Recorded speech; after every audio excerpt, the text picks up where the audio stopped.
Si tú estás esperando un bebé, estos son algunos nombres en lengua maya que te sugiero ponerle. Utzil, Utzil, Utzil, que significa bondadoso. Balanich, Balanich, Balanich, que significa rostro de jaguar. Otro de los nombres que te compartiré el día de hoy, en especial este me gusta mucho, es Hunahau. Hunahau, Hunahau, que es una combinación de uno y Ahau, que es rey, que significa único señor o único rey. Hunahau, qué bonito se escucha. Seguimos con los nombres para niños. Yeibil, Yeibil, Yeibil, que significa escogido.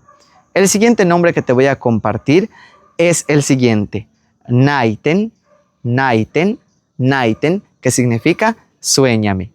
El último nombre para niño es el siguiente. Kushtalil, Kushtalil, Kushtalil, que significa don de la vida. Estos son algunos de los nombres. Hay muchos más que si te interesaría saberlo, déjalo en los comentarios para hacer una segunda parte para compartirte más nombres en la lengua maya. Qué bonito sería tener a un hijo con este nombre en lengua maya o alguno de estos nombres en lengua maya para que se sientan orgullosos de sus raíces, orgullosos de ser mayas y orgullosos de ser yucatecos. Malo, canantaba. Bueno, cuídate.